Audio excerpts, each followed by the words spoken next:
그리스도인이 되면 정말 신기한 기능이 하나 업그레이드 됩니다. 사람이라고 다 똑같은 사람이 아니고 예수를 믿으면 신기한 기능이 하나 업그레이드 되는데, 세상은요 무조건 죄를 잡아떼죠. 그죠? 잡아떼고 죄를 감추려고 하지만, 그리스도인이 되면 정말 신기하게 자기 스스로 자기 죄를 어떻게 합니까? 자복해요. 정말 신기하지 않습니까? 이게 신기한 기능이에요.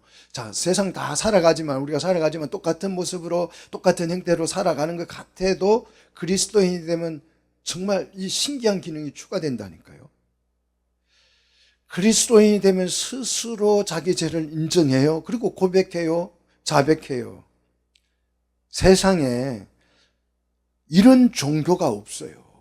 이런 종교가 없습니다. 회개라고 하는 교리가 있는 종교는 세상에 없어요.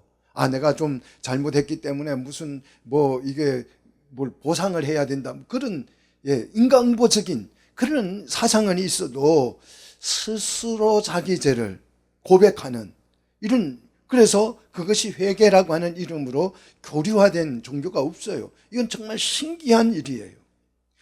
아무리 여러분 학교에서 열심히 공부를 하고 아무리 많이 배웠어도 스스로 내 죄를 깨닫고, 내가 이 죄가 잘못됐구나, 내가 잘못되어서 고쳐야 되겠구나, 하나님 앞으로 돌아가야 되겠구나, 그런 학문이 세상에 없어요. 아무리 철학을 열심히 공부하고 아무리 윤리책을 공부해도 그런 일은 일어나지 않습니다. 윤리도 마찬가지죠. 윤리를 열심히 배워도 죄를 잡아떼지 죄를 인정하지는 않습니다. 우리가 회개할 수 있다는 것, 죄를 인정할 수 있다고 하는 것은 정말 신기한 기능입니다. 어떤 압박이 없었고 압력이 없어도 스스로 누가 뭐라고 누가 말을 안 해도, 당신 나와서 막 죄를 자백하라고 억압하지 않아도 스스로 나와서 스스로 내 죄를 인정하고 자백하고 자복합니다. 그리고 통회합니다. 세상은 죄가 없다라고 거짓말을 하는데, 정말 이거는 일괄되죠. 모든 인류의 모든 동서남북 할 것 없이, 동양서양 할 것 없이 모든 이 세상 모든 사람들은 무조건 죄가 없다고, 무조건 죄를 숨기고 감추고 드러내지 않습니다. 무조건 죄가 없다라는 거짓말을 하는데, 왜 이 그리스도인들은 무슨 일이 있었길래 자기 스스로 죄를 아무 말도 안 하는데 스스로 나와가지고 그리스도 앞에 나와가지고 하나님 앞에 나와서 자기 죄를 낱낱이 고백을 하고, 그걸 또 애통해해요. 슬퍼해요. 누가 시키지 않아도 막 스스로 가슴을 치면서 애통한다고요. 왜 그럴까요? 왜 그리스도인들은 이런 신기한 기능이 업그레이드 된 걸까요? 진리 대신 하나님에게서 출생했기 때문에, 하나님의 자녀가 되었기 때문에, 진리 대신 하나님이 아버지가 되시기 때문에 이런 일이 일어나는 것입니다. 우리 하나님, 우리 아버지 되신 하나님은 어떤 분이시냐? 여러분, 어떤 분이냐 하면 조금의 거짓도 없으신 분이지. 그래서 민수기 23장 19절에 보십시오, 여러분. 민수기 23장 19절에 보시면 하나님은 사람이 아니시니 뭘 하지 않는다고요? 거짓말을 하지 않는다. 하나님 거짓말을 하지 않는데요. 사람만 거짓말하는 거예요. 근데 우리 아버지 되신 하나님은 거짓말을 하지 않죠. 자, 히브리서 6장 18절 여러분 보십시오. 히브리서 6장 신약성경입니다. 6장 18절 보시면 왜 하나님 거짓말을 안 하시냐? 두 가지 사실 때문에 그래요. 두 가지 사실.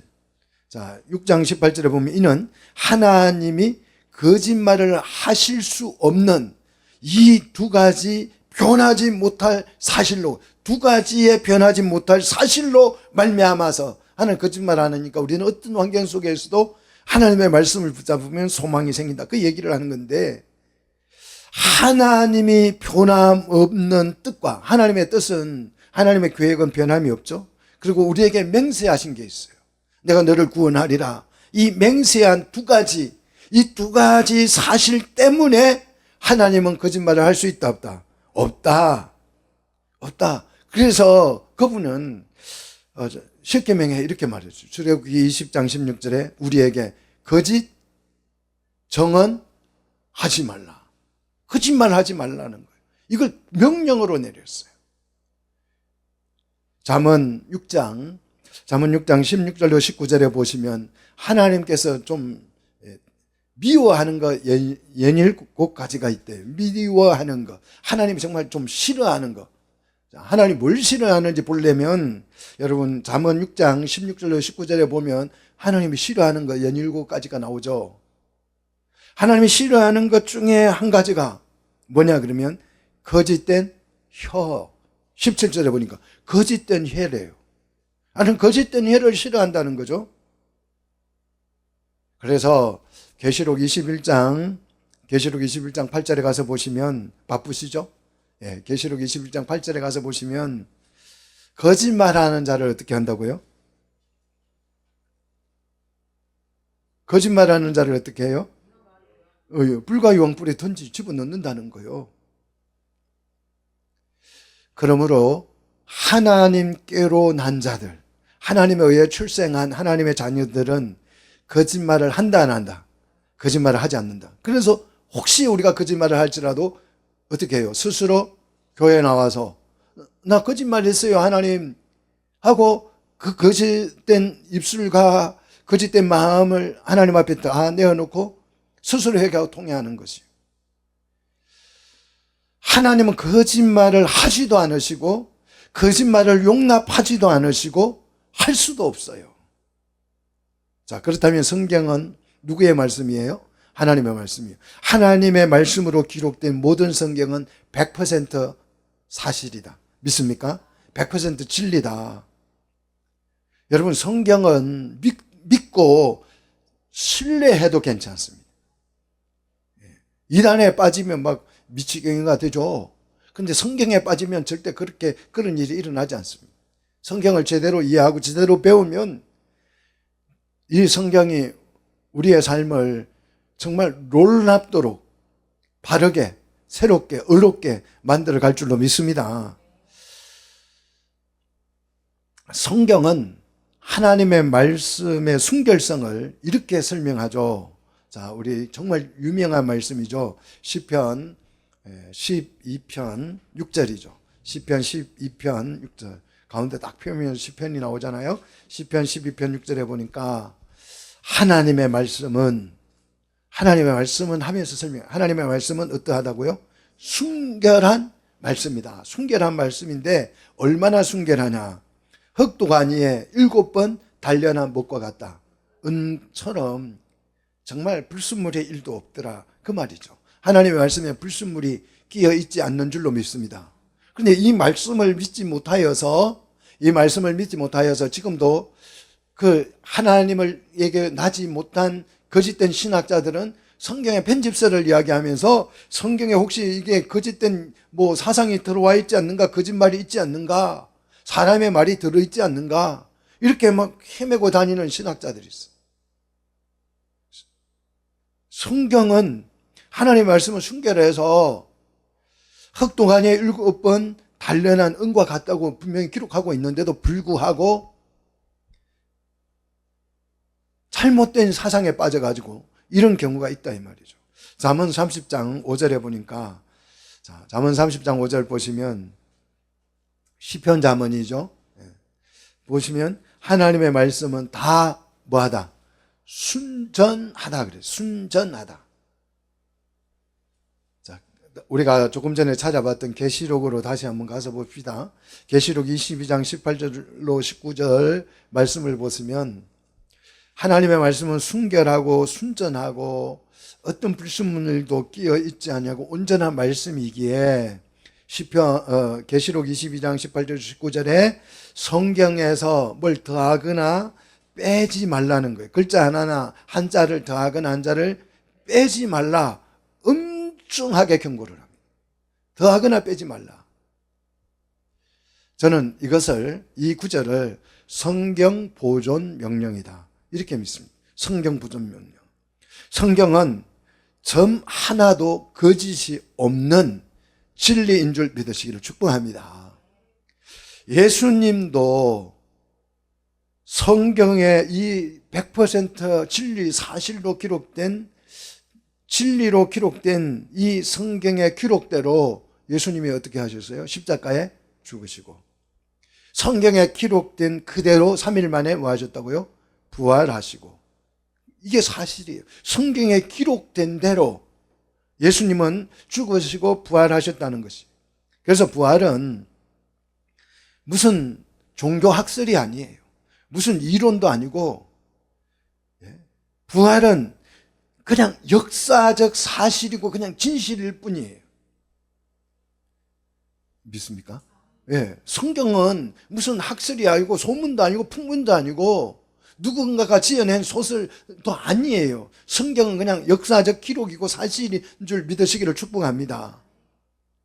그래서 이게 사실이기 때문에 사도행전 1장 3절에 보니까 예수님이 실제로 부활을 하셨기 때문에 이 부활하신 이 놀라운 사실을 통해서 확실한 많은 증거로 그분이 부활하셨기 때문에 어떻게 했다고요? 친히 살아계심을 뭐 했다고요? 보세요. 성경을 뭐 했다고요? 나타내 보여주셨다고요. 부활이 사실이기 때문에, 지어낸 소문이면 예수님이 어디에 부활해 계신데 뭐 그런 소문을 들었다면 1장 3절이 기록될 수가 없겠죠. 확실히 많은 증거로 누가요? 예수님 살아계신, 부활하신 예수님이 친히 자기가 살아있음을 뭐 했다고요? 사실을 증명했다는 것이죠. 여러분 한번 잘 생각해 보십시오. 이성적으로 한번 잘 생각해 보십시오. 어떤 역사적 특정 사건들이 있잖아요. 특정한 사건들, 그 사건에 대한 기록물 중에서 이 부활에 관한 역사적 사실, 이 부활에 관한 기록, 부활에 관한 증언, 부활에 관한 증거, 부활에 대한 증인, 이보다 많은 어떤 역사적 기록이 있습니까? 한번 그런 기록이 있으면 찾아와 보십시오. 역사책을 뒤져가지고 어떤 특정 사건에 대해서 이걸 막 정언도 있고 증거도 있고 무슨 또 기록도 있고 수많은 기록도 있고 그런 역사적 사실이 있으면 하나라도 가지고 와 보십시오. 예수님보다 300살 많은 알렉산더 대왕 아시죠? 알렉산더 대왕 여러분 모르시는 분 세상에 없을 거예요. 초등학교만 나오면 알렉산더가 누군지 다 알고 있습니다. 알렉산더 대왕, 예수님보다 300년 전 사람이에요. 예수님보다 300년 전 사람이에요. 알렉산더가 실존 인물입니까? 가상의 인물입니까? 이거 가상의 인물이라고 생각하는 사람 단 한 명도 없어요. 실존 인물이에요. 그렇죠? 그런데 이 알렉산더가 기원전 323년에 바빌론에서 죽었다. 딱 요 한 줄 기록되어 있습니다. 어디에서 기록됐다고요? 바빌론에서 죽었다. 이 죽음에 대한 기록은 이 한 줄이 있어요. 몇 자 안 되는, 10자도 한 줄, 20자도 안 되는, 정말 바빌론에서 323년에 죽었다. 이렇게 기록이 되어 있습니다. 역사책에 달랑 이 한 줄이 기록되어져 있어요. 이 한 줄의 기록을 인류의 모든 사람, 모든 학자, 모든 정치인, 모든 일반인, 모든 세상 사람들은 이 한 줄의 기록을 보고도 알렉산더가 어디에서 죽었다? 바빌론에서 죽었다. 몇 년에 죽었다? 323년에 죽었다. 믿어요, 안 믿어요? 믿어요. 믿습니다. 이 한 줄의 기록, 증인이 없어도, 증거가 없어도, 정언이 없어도 그냥 믿습니다. 왜? 이게 기록의 힘이에요. 기록의 힘이에요. 기록의 힘은 지금 오늘 사건은 우리가 막 거짓말을 쓸 수 있지만 기원전 323년의 기록을 우리가 지금 가서 타임머신 타고 바꿀 수 없잖아요. 이게 기록의 힘이라는, 기록은 바꿀 수가 없어요. 여러분 일기 한번 써놓으면 그 기록을 바꿀 수 있어요, 없어요? 못 바꾸는 거죠. 그런데 부활에 대한 기록은 너무 방대해요. 너무 방대합니다. 자료가 너무 많습니다. 증인도 너무 많고 증거도 너무 많습니다. 증인들이 얼마나 다양하냐. 남녀노소를 가리잖아요. 노인도 보고 여자도 보고 어린이도 보고 어른도 보고, 심지어 누구도 봤어요? 예수님을 싫어하고 미워하고 적대를 하는, 박해하는 적대자들도 부활하신 예수님을 만났어요. 그리고 고백합니다. 예수님을 싫어하고 인정하지 않아도 그들이 부활의 주님을 만나고 부활하신 주님을 하나님으로 고백해요. 정말 부활에 대한 증인은 수를 헤아릴 수 없이 많습니다. 그리고 증언도 너무 구체적이에요. 너무너무 구체적으로 기록이 되어져 있습니다. 어떻게 이 놀라운 이 부활을 사실이 아니야, 그냥 아무것도 모르는, 머릿속이 텅 비어 있는 우리가 그 부활, 거짓말이야, 거짓말, 이렇게 한마디로 일축해서 부인해 버릴 수 있냐고요. 머리에 든 아무것도 없으면서. 달랑 학교 가가지고 구구단 좀 외우고 영어 알파벳 몇 개 외우고 수학 공식 몇 개 외웠다고 그 알량한 지식 가지고 자신의 마음도 모르는 사람이 내가 누군지도 모르고 살아가면서 부활 이야기하면 이렇게 엄청난 증인이 있고 엄청난 기록이 있는데도 불구하고 그런 거 없어. 하나님이 어디 있어? 이래버려요. 없으면 이렇게 해서 없다. 부활이 안 했다면 이렇게 내가 역사를 뒤져보니, 내가 공부를 해보니, 역사책을 찾아보니 부활은 없었더라.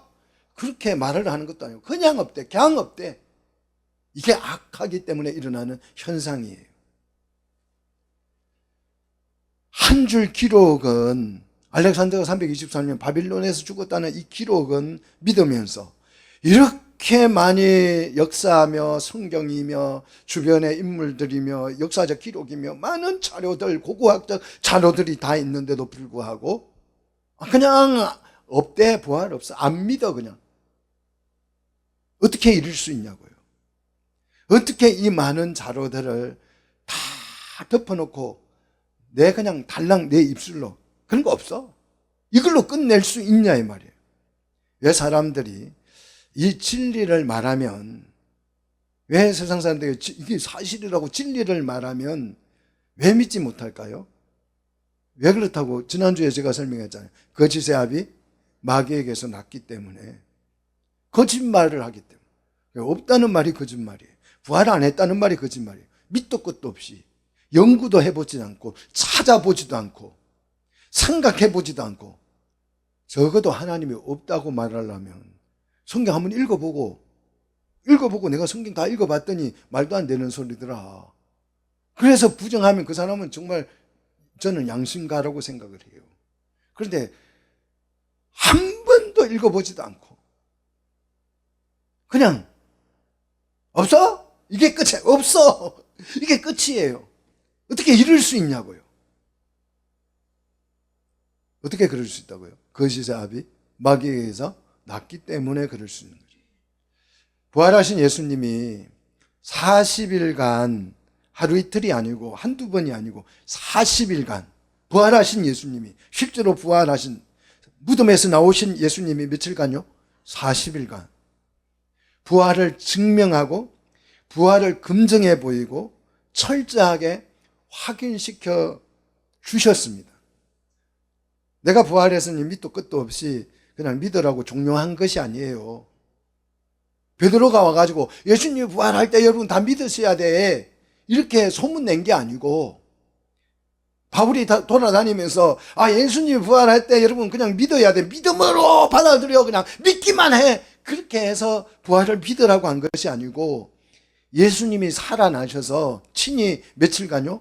40일 동안 많은 확실한 증거들로 자신이 부활했음을 나타내서 보여줘서 믿지 않을 수 없도록 뭐 해주셨다? 부활을 증명해 주셨다는 거예요.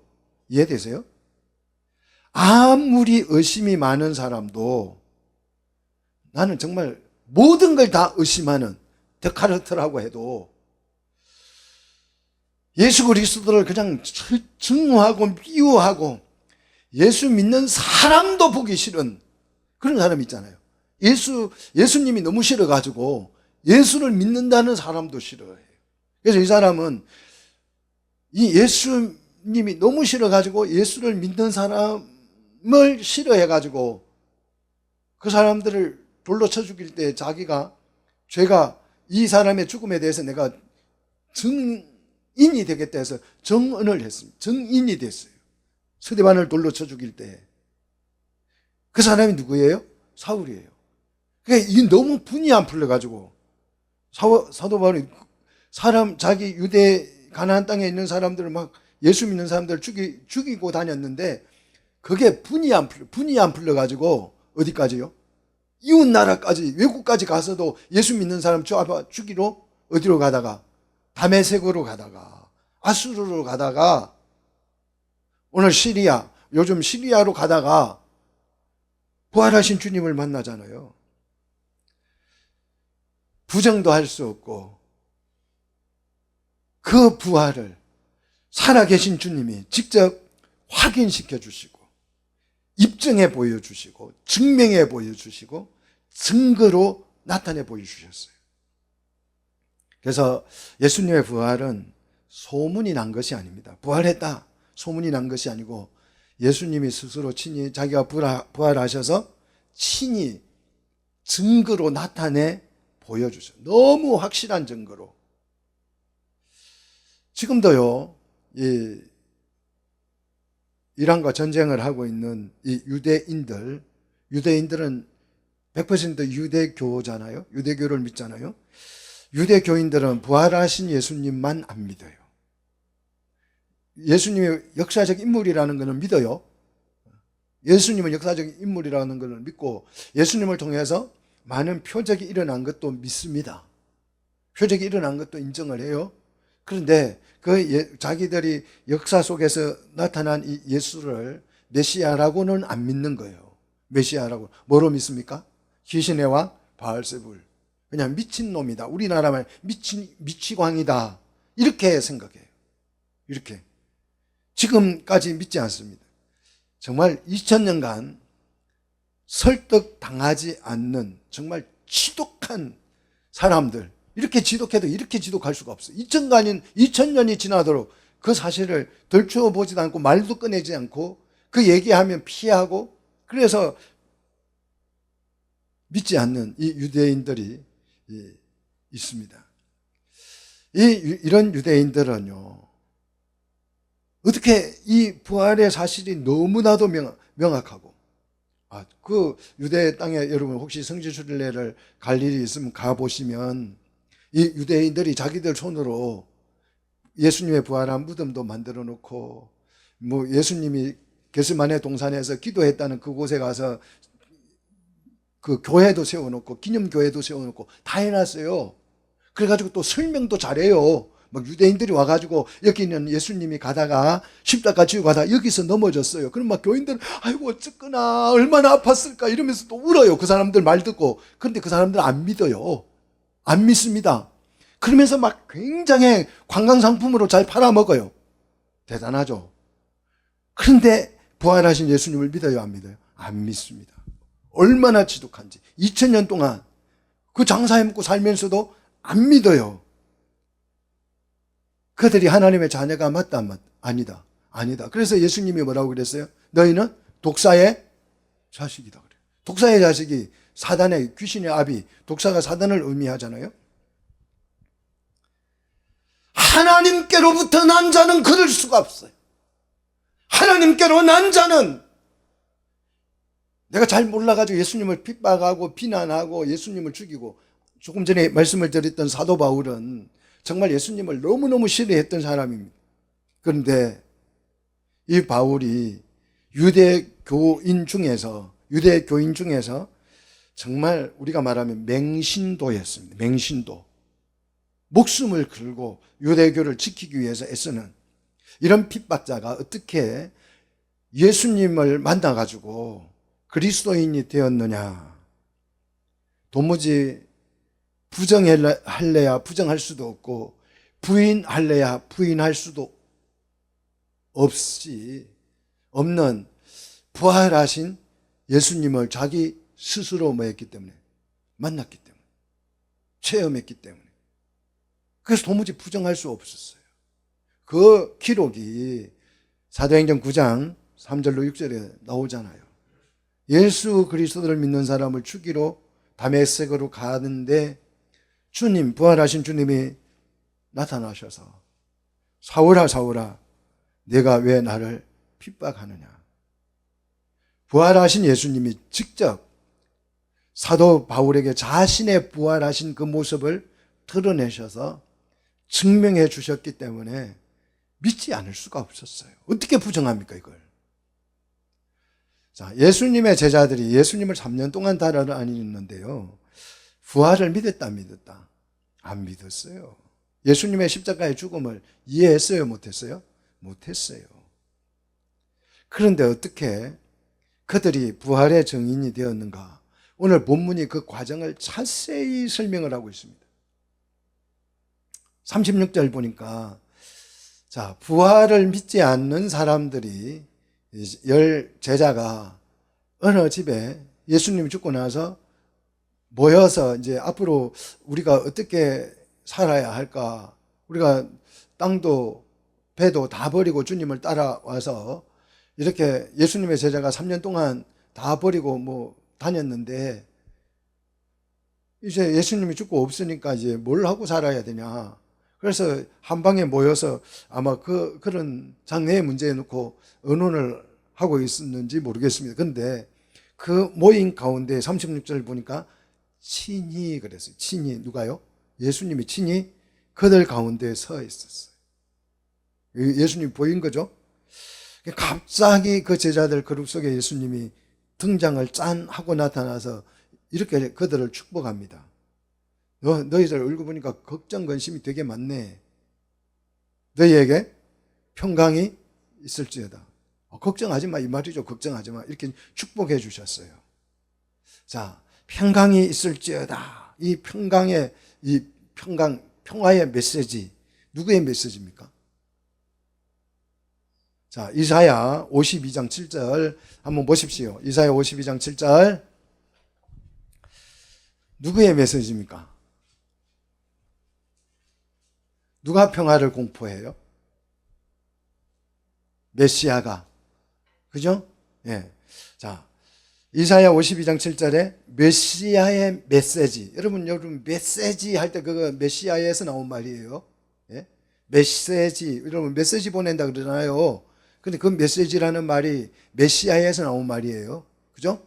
예, 이해하셔요? 자, 이 메시아의 메시지가 뭐냐? 메시지 중에 하나가 평화를 공포한다는 거예요. 오늘 말씀이 제자들 사이에 이 말씀이 그대로 실현되었죠. 그러면 이 평화의 메시지를 공포하는 이분이 누구냐? 자, 이사야 9장 6절에 소개됩니다. 자, 이사야 9장 6절. 이분의 신분이 나오죠. 뭡니까? 평화의 메시지를 선포하는, 평화를 공포하는 이분의 신분은 평화의 왕. 평화의 왕은 뭐 우리는 왕하면 나라를 통치하는 왕도 있지만 이 주님은 왕은 왕인데 무슨 왕이다? 평화를 실현하는 왕이다. 평화를 실현할 수 있는 왕이라는 거죠. 자, 평화의 왕이 선언을 했습니다. 너희에게 뭐가 있으라? 평화가 있으라. 이렇게 선언했어요. 너희에게 평강이 있을지어다. 자, 여러분처럼 제자들도 예수님이 너희에게 평강이 있을지어다 이렇게 했는데 여러분처럼 아멘을 안 해요. 왜요? 안 믿으니까 아멘을 안 하는 거예요. 두 번이나 해도 그냥 뭐 평강이 있으라면 뭐 있으란다고 있는 거야 뭐. 예? 마음이 막 복잡해 죽으면서도 너희에게 평강이 있을지어다 이렇게 아멘 나와야 되는데 이 제자들이 뭔 소리예요 이게 지금. 복잡해 죽겠구만. 앞으로 살아갈 일이 지금 고민이 돼 죽겠구만. 주님은 죽고 없고 우리는 그러면 이제 누구를 따라다니고 뭐 하고 살아야 돼? 뭐 먹고 살아야 돼? 정말 복잡했겠죠. 예수님이 진짜 평강의 왕이라면, 평화의 왕이시라면 이렇게 평안을 선언하면 그 자리에 뭐가 실현돼야 된다? 실제 평화가 실현돼야 되는데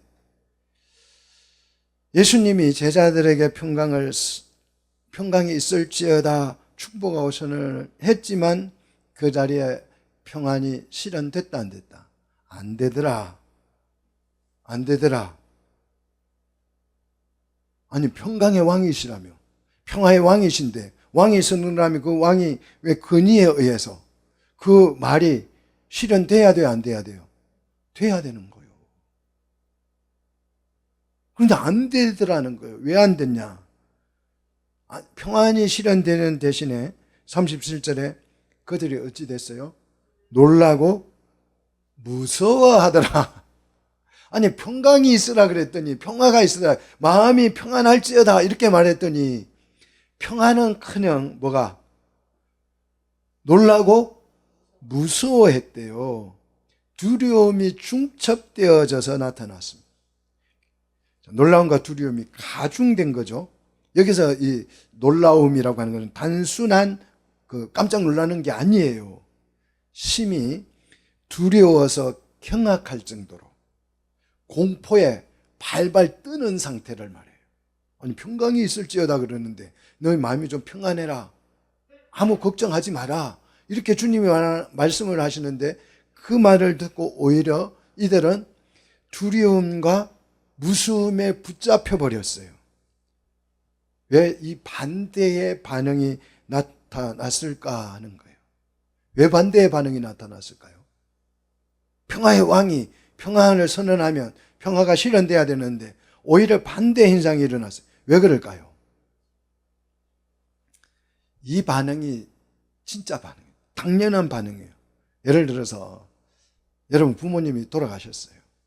장례를 다 치르고 이제 집에 와가지고 사모제를 하려고 하는데 그날 밤에 무덤에 묻혀있던 어머니가 문을 열고 쑥 들어와요. 그러면 엄마를 사랑하던 딸이 아이고 우리 어머니 살아서 돌아오셨네 얼마나 기쁘다 할렐루야 감사해라 그러겠어요? 아니면 뭐라고 하겠어요? 귀신이 왔다고 얼마나 무서워서 벌벌 떨겠냐고요. 부활을 안 믿으니까 이 말씀을 믿지 않았으니까 제자들이 이 반응이 나타나는 것은 너무너무 당연한 거예요. 그래서 제자들도 그들이 지금 보고 있는 그 주님을 부활하신 예수님으로 본 것이 아니라 뭐로 봤다? 그 보는 것을 영으로 생각했다는 거예요. 그래서 두려움과 무서움은 당연한 거죠. 귀신으로 봤다는 거예요. 귀신.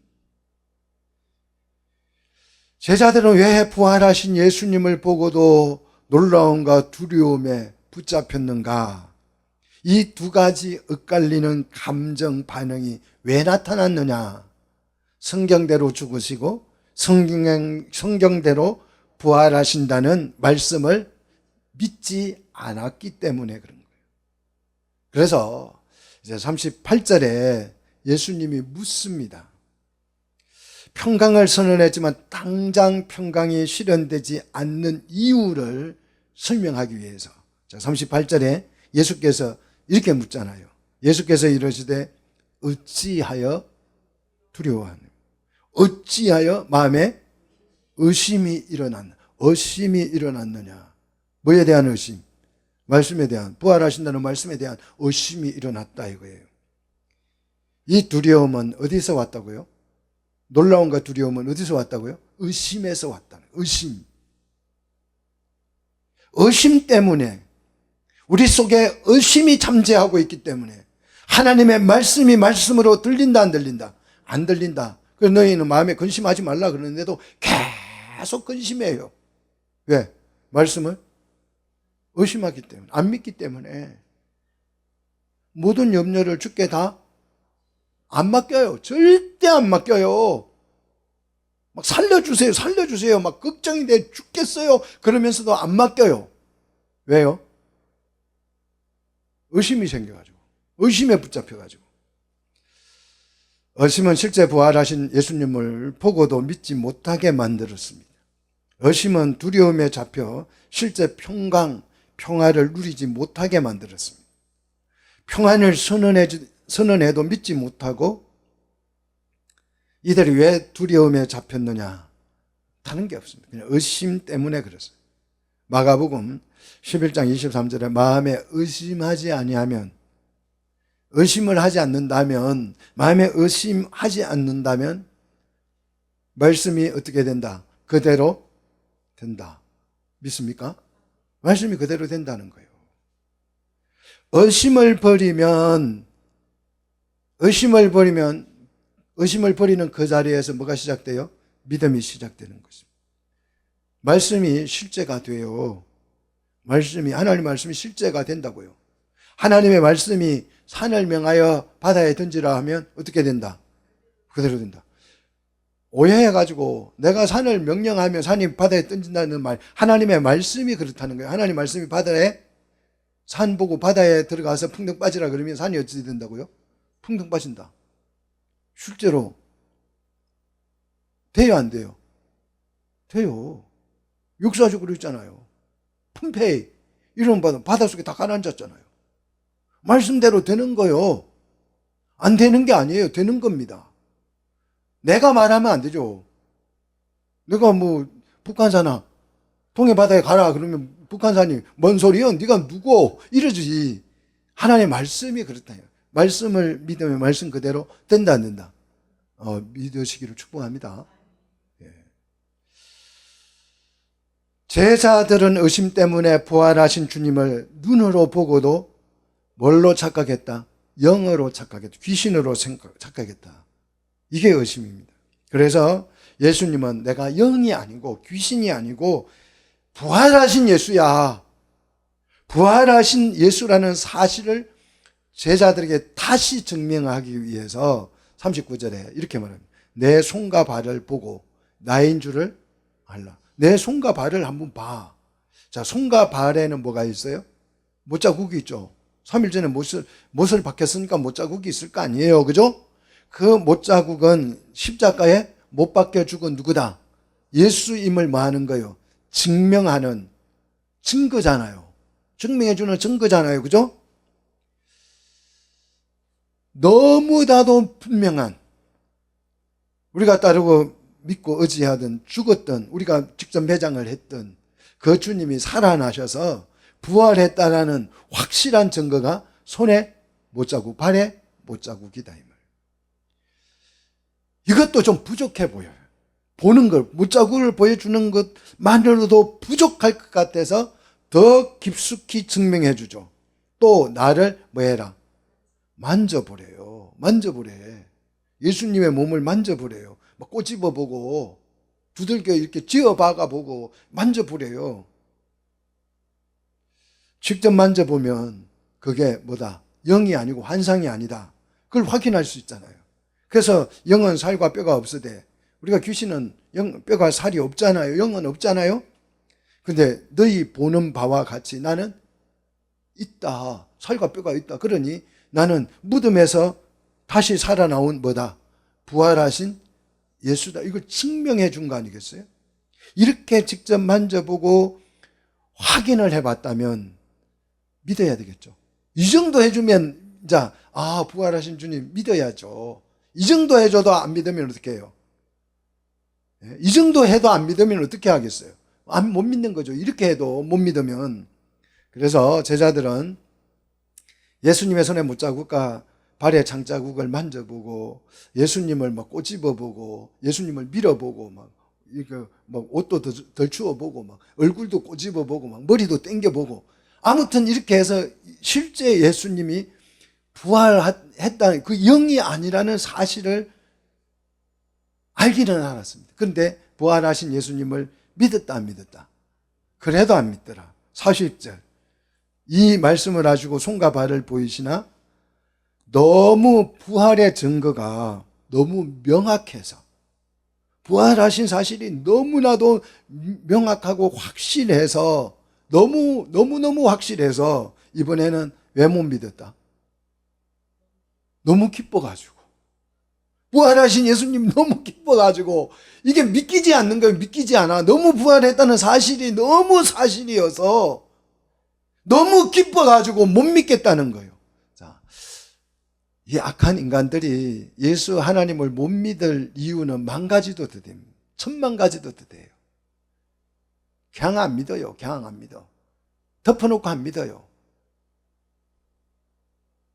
그래서 41절에 그들이 너무 기쁨으로 너무 부활하신 예수님을 만나고 나니 너무 기뻐서 아직도 맞이고 믿지 못하고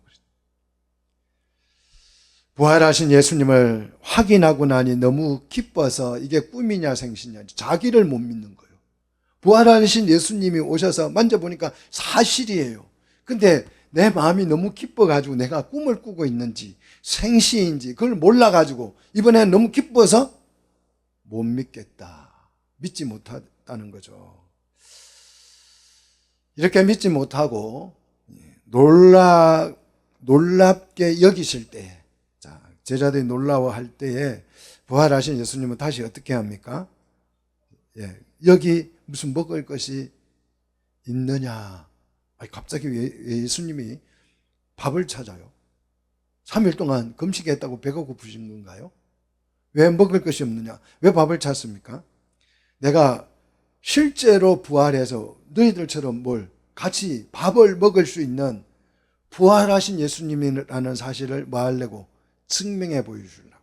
먹어서, 이번에 이제 먹어서 너희들과 똑같이 내가 밥을 먹을 수 있는 존재야. 부활하신 예수님이 그걸 증명해 주기 위해서 먹을 것을 찾았더니 42절에 구운 생선 한 토막을 드렸어요. 예수님은 회를 드신 게 아니고 구운 생선을 드셨어요. 생선 한 토막을 드리자. 43절에 어떻게 했어요? 받으자. 그 앞에서 뭐 했다? 막 생선을 뭐 했다? 구운 생선을 막 입으로 막 뜯어 먹어 보여줬다. 내 음식 먹는 스타일, 예전 스타일하고 똑같아? 자, 잘 봐. 똑같지? 이러면서 생선을 어떻게? 여러분, 붕어빵을 어디부터 드세요? 머리부터, 또 꼬리. 다르잖아요. 저는 중간부터 먹습니다. 내 스타일은 꼬리부터야. 내 스타일은 머리부터야. 잘 봐. 내 습관 그대로지. 그 음식을 먹어 부활을 증명해 보여주셨어요. 사실로 부활이 믿어지지 않는 충격적인 사실이에요. 부활은 믿기지 않는 충격적인 사실입니다. 그래서 부활하셨다는 이 사실을 안 믿는 것, 못 믿는 것이 당연한 결과입니다. 부활이 믿어지지 않는 것이 정상이에요. 부활이 믿어지면 정상이 아니에요. 믿어지는 것이 비정상이고 안 믿어지는 것이 정상입니다. 혹시 여러분, 나는 그냥 교회가 딱 나오니까 부활이 그냥 확 믿어졌어. 그런 분은 정상이 아닙니다. 안 믿어지는 게 따라합시다. 정상이다. 안 믿어져야 돼요. 안 믿어져야 정상입니다. 직접 봐도 믿어지지 않아야 정상입니다. 손으로 내가 만져봐도 안 믿겨야 정상이에요. 어떻게 부활이 일어나요? 일어날 수 없는 일이 일어났는데 하나님을 안 믿는 것, 못 믿는 것이 정상이에요. 가끔 이런 분들이 있어요. 전도를 하다 보면 하나님 보여주세요. 그럼 내가 믿을게요. 자, 보여주면 믿을까요? 안 믿을까요? 안 믿어요. 안 믿습니다. 유대인들 아직도 안 믿고 있다니까요. 보여줘도 안 믿는다니까요. 이게 뭐다? 정상이다. 믿음은 보여준다고 믿음이 생기는 것이 아니죠. 믿음은 믿는 것이 아닙니다. 자꾸 여러분이 믿는다 하는데 믿는 게 아니에요. 여기 앉아 있어도 안 믿어져요. 믿어지면 내가 그냥 믿으면 되는데, 그럼 믿음은 내게서 나온 거죠. 내가 믿어지면. 그래서 믿음은 믿는 것이 아니고 믿어질 수밖에 없는 거예요. 믿겨지는 거예요. 믿겨지는 거. 기적을 본다고 믿음이 생기냐? 그렇지 않아요. 우연이겠지, 어쩌겠지, 뭐 이런 핑계 다 대서 안 믿습니다.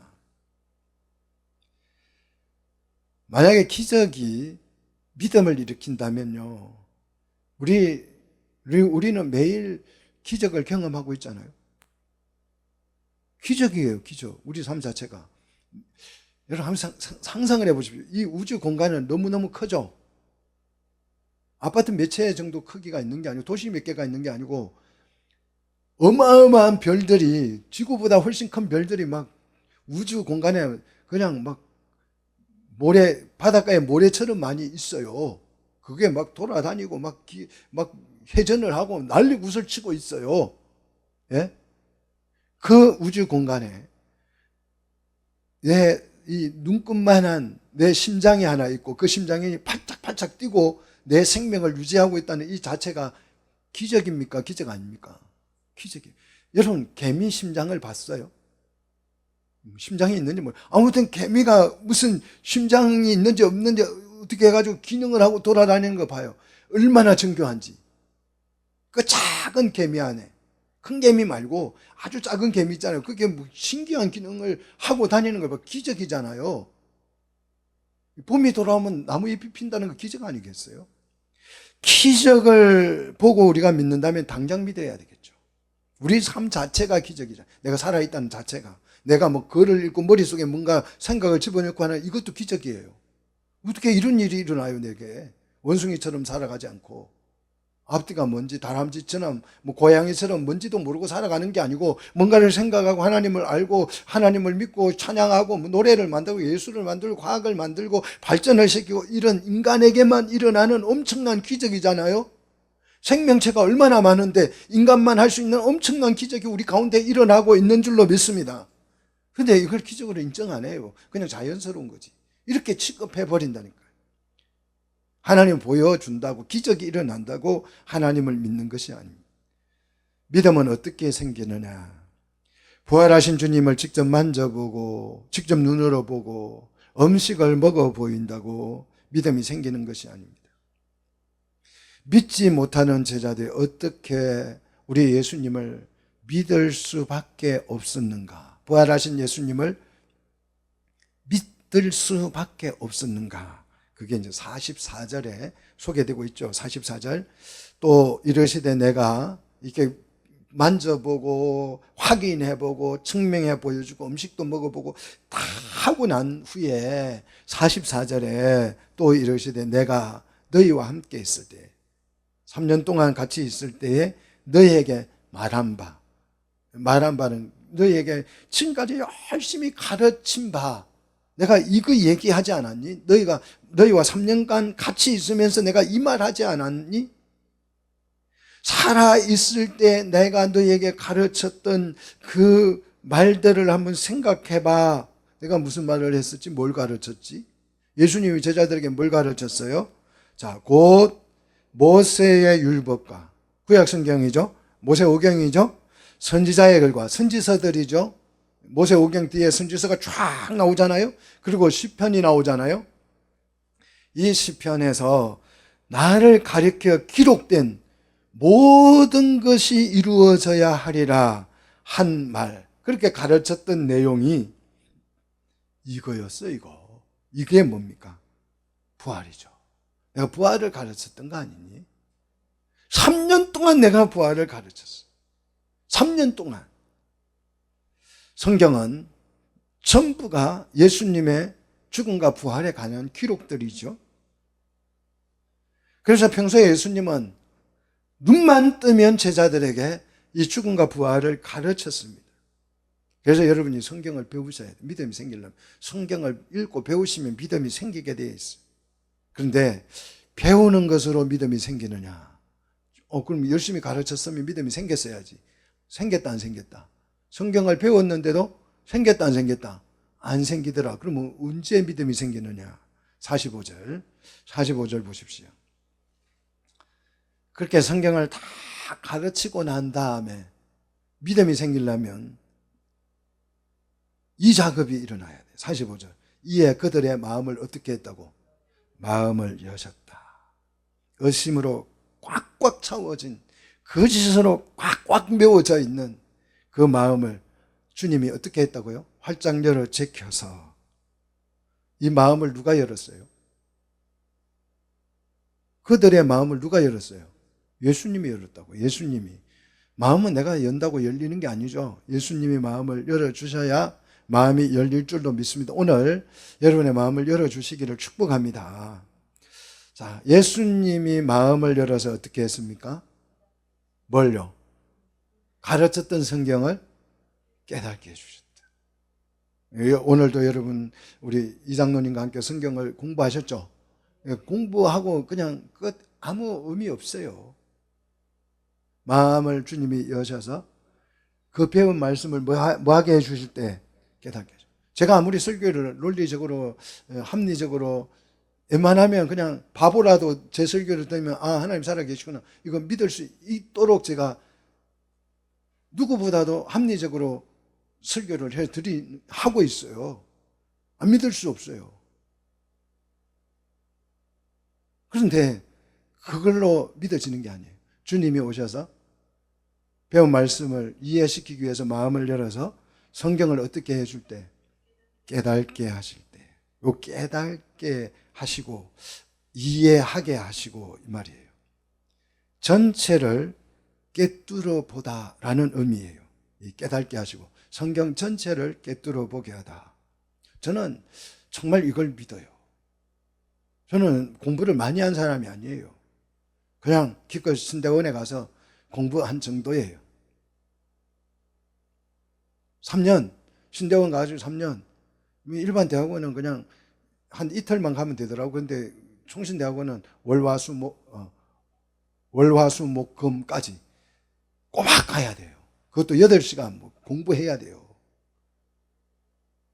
그거 한 거 외에는 없습니다. 그런데 성경이 깨달아지는데 저거는 신학교 가서 배워서 깨달아진 게 별로예요. 10이라면 성경을 읽으면 성경이 다 이해가 돼요. 그래서 GPT하고 대화를 해보면 GPT가 자꾸 제보고 그래. 세상에 있는 학자들보다 낫대요. 내 생각이 더 성경적이래요. 배운 것도 없는데 성경을 누가? 하나님이? 주님이 깨닫게 하시고 성경이 깨달아져요. 성경 전체의 의미가 완벽하게 이해되게 하셨다는 거예요. 그래서 어떻게 만들어 주셨어요? 자, 이사야 6장 9절로 10절. 우리는 어떤 상태였습니까? 이사야 6장 9절로 10절. 우리는 어떤 상태인지 이사야 6장 9절로 10절에 나오죠. 듣기는 들어도 듣지 못하고 보기는 보아도 보지 못하고 우리는 이런 사람들이 있어요. 아무리 들어도 안 들려요. 들었는데 안 들린대요. 봤는데 못 본대요. 봤는데 부활하신 예수님을 봤는데 실제 부활하신 예수님이 안 보이는 거예요. 예수님의 부활의 소식을 들어도 듣지 못하는 거예요. 뭔 소리예요? 이러고 있는 거예요. 그런 사람들을 마음을 열어서 성경을 깨닫게 하심으로 뒤집어 놓은 거죠. 성경이 깨달아지면 이게 뒤집히는 거예요. 이제 들으면 들리고 보면 보이게 되는 거죠. 말씀이 깨달아지지 않으면, 성경이 깨달아지지 않으면 믿음은 생긴다 안 생긴다? 생기지 않는다는 거예요. 앉아있어 봐야 아무 소용없어요. 그냥 종교생활을 하다가 가는 것입니다. 부활하신 예수님이 성경이 깨달아져서 믿어지면 그 순간 뭐가 된다? 48절에 부활의 증인이 될 수 있다. 증인이. 여러분 부활의 증인으로 살아가기를 주의 이름으로 축복합니다.